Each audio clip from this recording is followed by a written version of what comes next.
खबरदार जो मेरी माँ से इस लहजे में बात की तो, जो माँ है मेरी, और हम दोनों के बीच चाहे कितना भी मनमुटाव हो जाए, हमारा रिश्ता कभी ना टूट सकता। पाल पोस के बड़ा किया है मेरी माँ ने मन ने, समझ में आई तने? जब इसे पता चला ना कि तन्ने मेरी बहन रेणु को छत से धक्का देकर मार दिया, यो अपने आप को गुनहगार समझने लग गई, अपनी जान देने चली थी यो तेरी वजह से।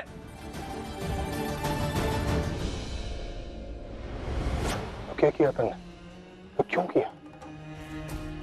इतनी समझदार, इतनी हिम्मत वाली होने के बावजूद ऐसे खुदकुशी करने की कोशिश करना। भले तन्ने कुछ भी किया हो, तेरे मेरे बीच कितना भी मनमुटाव क्यों ना हो, पर रहूंगा तो मैं तेरा बेटा ही ना। लानत है ऐसे बेटे पर कि जिसके होते हुए उसकी माँ को खुदकुशी करने की नौबत पड़ जाए। मैंने वही किया वीरेंद्र, जिसके लायक हूँ मैं। मुझे सजा मिलनी चाहिए।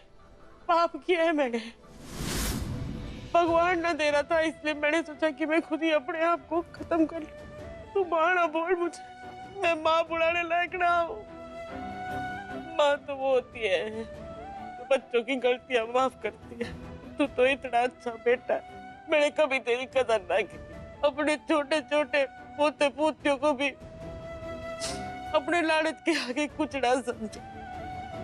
मेरी जैसी माँ ना हो, मैंने कभी ना सोचा था कि मेरी वजह से रेणु अपनी जान खो देगी।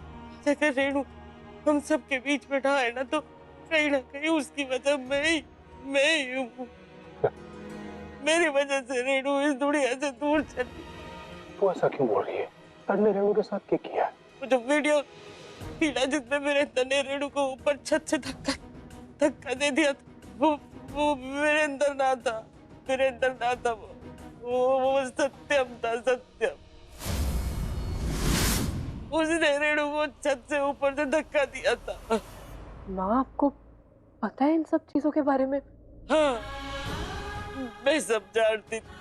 रोहतक वाला डॉक्टर जो है ना, उसी से मुखौटा बढ़वाया था मैंने वीरेंद्र का, और वो मुखौटा पहन के ही रहा।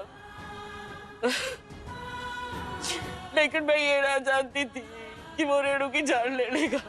मैं ये ना जानती थी कि रेणु हमेशा के लिए हमको छोड़ के चली जाएगी। ये सब मेरी गलती है। मुझे ना जिंदा रहने का कोई हक ही ना है, मुझे मर जाना चाहिए। माँ ये क्या कर रही है? कर रही है आप लोग? माँ मत छोड़ चाकू को छोड़। मारने दे मुझे, अपने आप को मर जाने दे मेरे अंदर। क्या कर रही है तुम? अरे अगर तन्ने को छोड़ गए तो हम सबको कौन संभालेगा? अगर कुछ करना ही है तो रेणु के हत्यारे को पकड़वाने में मदद कर हमारी। कितने दिनों से उस कमीने के खिलाफ सबूत ढूंढने की कोशिश कर रहे हैं, एक सबूत न मिल रहा, ये साबित करने के लिए कि वो गजराज ना सत्यम है, उसमें मदद करवाए। माँ ये सब क्या कर रही है तू? मैं तेरा साथ दूंगी ना। मेरे पास सबूत है कि सत्यम ही हत्यारा है रेणु का, और सत्यम ही गजराज है जो अब सब कब्जा करके बैठा है। मैं तेरा साथ जरूर दूंगी। कितनी बड़ी बेवकूफ औरत है तू, कितनी बड़ी बेवकूफी कर रही है। मुझे बर्बाद करने के चक्कर में तो खुद बर्बाद हो जाएगी, खुद बर्बाद। पर याद रखना, एक गुनहगार का साथ देने वाला भी गुनहगार ही होता है। अभी भी वक्त है, अब बयान बदल दे अपना, बदल दे बयान। मैं जानती हूँ मैंने गलत किया है, और इसकी सजा मुझे भगवान जरूर देगा। और भगवान क्या, कानून को देनी चाहिए मुझे सजा। मैं सबके सामने लोगों को पता चलेगा कि ऐसी माँ कभी नहीं बनना चाहिए, अपने परिवार के साथ धोखा ना करना चाहिए। माँ ऐसा ही होगा, और तू चिंता मत कर, मेरे होते हुए तन्ने कुछ ना होगा। अच्छे से अच्छा वकील करूंगा मैं, तेरी सजा बहुत कम करा दूंगा। माँ तू फिक्र मत कर। सजा तो मुझे मिलनी ही चाहिए वीरेंद्र, सजा तो मुझे मिलनी चाहिए। इतने पाप करने के बाद अगर मुझे सजा ना मिली ना मैं अपने आप को ही माफ ना कर पाऊँ। इसलिए मुझे सजा हो जाने दे, मैं अपनी सजा काट के चाहे तो वही भगवान के पास चली जाऊंगी, नहीं तो अगर वापस आऊंगी ना तो कम से कम ये तसल्ली तो रहेगी कि मैंने अपने पापों की सजा काट ली। ले जाओ इसे। हवलदार ले चलो।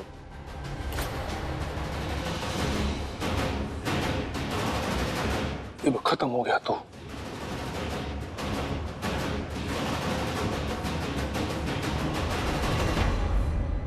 मुझे माफ कर दे वीरेंद्र, माफ कर, मुझे माफ कर दे पूर्वी, मुझे माफ कर दे। सब लोग मुझे माफ कर दो मुझे।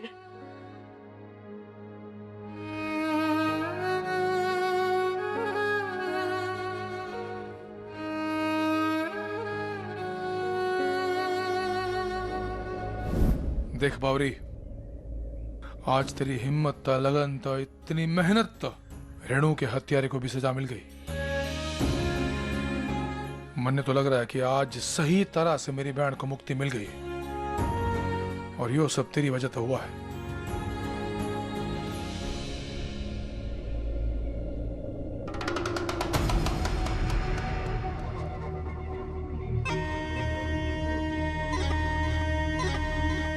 यही सिला दिया मेरे प्यार का पूर्वी। जानती थी ना कितना प्यार करता हूं तुझसे, फिर भी। चुप रहो। तुम जैसे घटिया इंसान के मुंह से प्यार की बातें अच्छी नहीं लगती है। तुम तो जानवर से भी घटिया निकले। धोखाधड़ी, चालाकी, बुरे काम के अलावा तुम्हें आता क्या है? लेकिन सत्यम, एक न एक दिन बुरे काम का अंत तो होता ही है। और आज तुम्हारा भी अंत हो गया। शुक्र है। इस दुनिया से तुम जैसा एक पापी आदमी कम हो। लेकिन मरने से पहले एक बात सुन लो। हम मुखी जी से प्यार करते थे, करते हैं और मरते दम तक करते रहेंगे। ले जाओ इसे, घटिया इंसान को। चलो अब।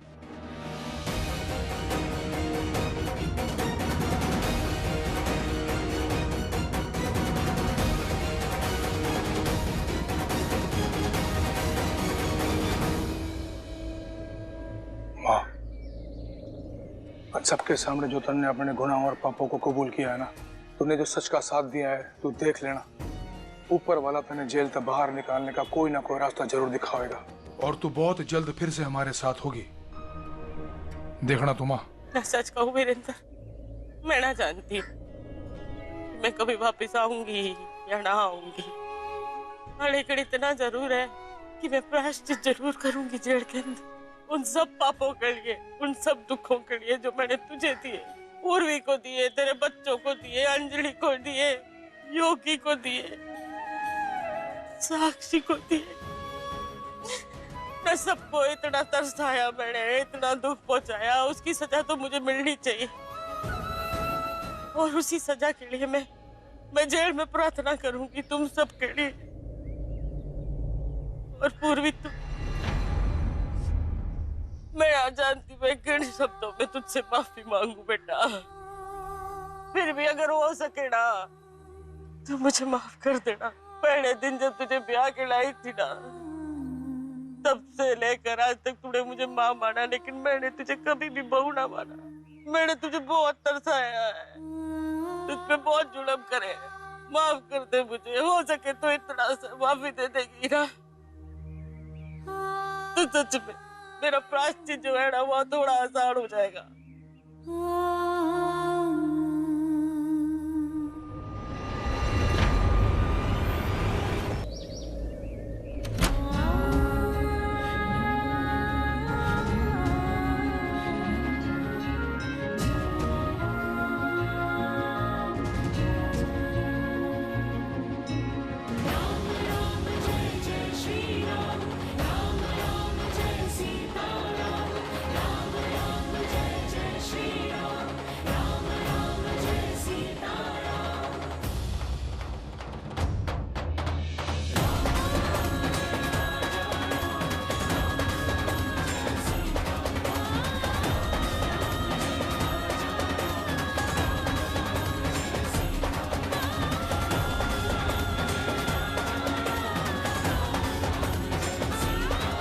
बाबा, अब हम हमेशा इसी हवेली में रहेंगे ना?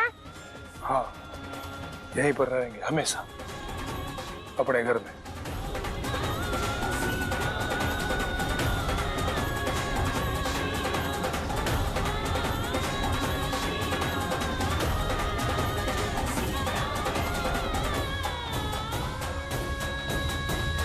हे भगवान, हम जानते हैं कि आपने हमें सब कुछ दे दिया है वापस, लेकिन सारे दुख, सभी मुसीबतें भी आपने ही हमें दी थी और हम आपसे तब तक कटी रहेंगे जब तक आप वो सारी खुशियां हमारे परिवार को वापस नहीं दे देते।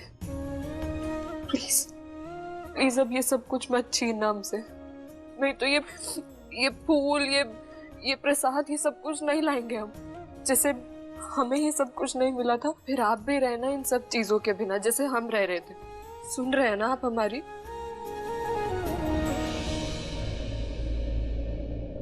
भगवान तो सारे गिले शिकवे दूर हो गए हों तो थोड़ा मेरे करीब भी आ जा, थोड़ी प्यार भरी बातें मेरे साथ भी कर ले। बहुत टाइम तो तेरी नोक जो किट पिट प्यार श्यार ना हुआ तेरे तो। मुखी जी क्या नखरे दिखा रही है, आजा।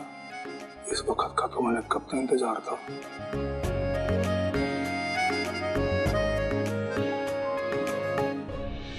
टू इंटू वन टू, बोलो।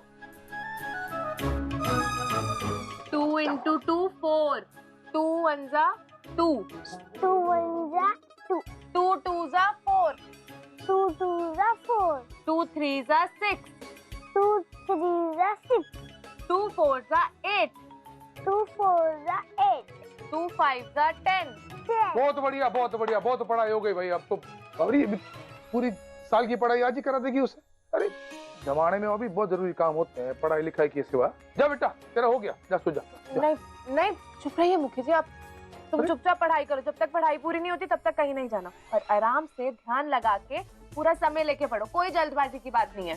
चलो 2 6 जा 12, 12, पहली बार बोल चुकी है, मैंने भी आ गया। 2 6 जा 12।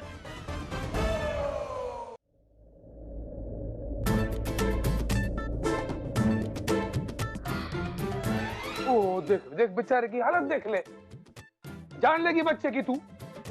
देख अरे पढ़ाई करके कितनी नींद आ रही है। जा बेटा तू सो जा।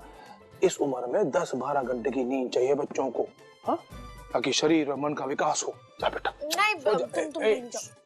जा बेटा सो जा। बाबा आप तो सच में सुपरमैन हो। नहीं, आपने तो मुझे हाथी से भी बचा लिया। ना पढ़ाई के बच्चे को। चलिए अब हम अपनी पढ़ाई कर लेंगे। हाँ, चल चल अब हम दोनों मिलके प्रेम का पाठ पढ़ते हैं। जी नहीं, प्रेम का पाठ नहीं, गणित का पाठ हम पढ़ेंगे, तभी तो बच्चों को पढ़ाएंगे ना मुखी जी। अब आप अपना काम कीजिए और हमें पढ़ने दीजिए।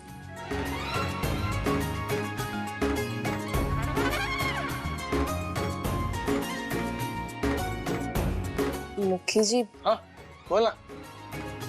नहीं, एक बात करनी थी। हाँ बोल। वो आप तो जानते हैं ना कि हमें बच्चों को पढ़ाना कितना पसंद है, तो हम दोबारा स्कूल में बच्चों को पढ़ा सकते हैं क्या? प्लीज, हमें बहुत पसंद है बच्चों के साथ वक्त बिताना। हाँ कर रहे, मने कोई आपत्ति ना है। पढ़ा बच्चों को और बना अपनी तरह होशियार। गुस्सा हो गया आप? आपको पता है आपका ये प्यारा सा गुस्से वाला चेहरा देखने के लिए हम कैसे बेताब हो रहे थे इतने दिनों से। अच्छा, इसलिए हम ये सब कुछ जानबूझ के कह रहे थे, जानबूझ के आपको छेड़ रहे थे। ऐसे सच में आप गुस्से में ना क्रूर सिंह ही लगते हैं। और तू एकदम खड़ूस मास्टर नहीं जो अपने पति की क्लास ले रही है। मुखी जी, आप और बच्चे ही तो हमारी पूरी दुनिया है। आप और बच्चे ही हमारे जीने की वजह है। हम सच में बहुत भाग्यशाली है जिसे आपके जैसे पति मिले। आपके कारण ही हम अपने पैरों पर खड़े हैं आज। हमारा वजूद है, हम सिर्फ एक मूल। दोबारा अपनी जबान तो यो मूल की शब्द मत निकालना। यो प्रथा ठीक ना है। न जाने इस शब्द की वजह तब कितने लोगों ने कितनी औरतों की जिंदगियों को बर्बाद कर दिया है। अगर मेरा बस चले ना तो पूरी दुनिया से यो प्रथा 1 मिनट में खत्म कर दूं। क्योंकि जहां औरतों का सम्मान ना होता ना, वहां पर भगवान ना आते। और बावरी तू तो मेरी जिंदगी है। जिंदगी का कोई मोल ना होता, जिंदगी मोल देकर खरीदी बेची ना जाती। जिंदगी भगवान का आशीर्वाद होती है और तू अनमोल है, तेरा भी कोई मोल ना है। इसलिए अपने आप को कभी मोल की मत समझना, हमेशा मालकिन समझना।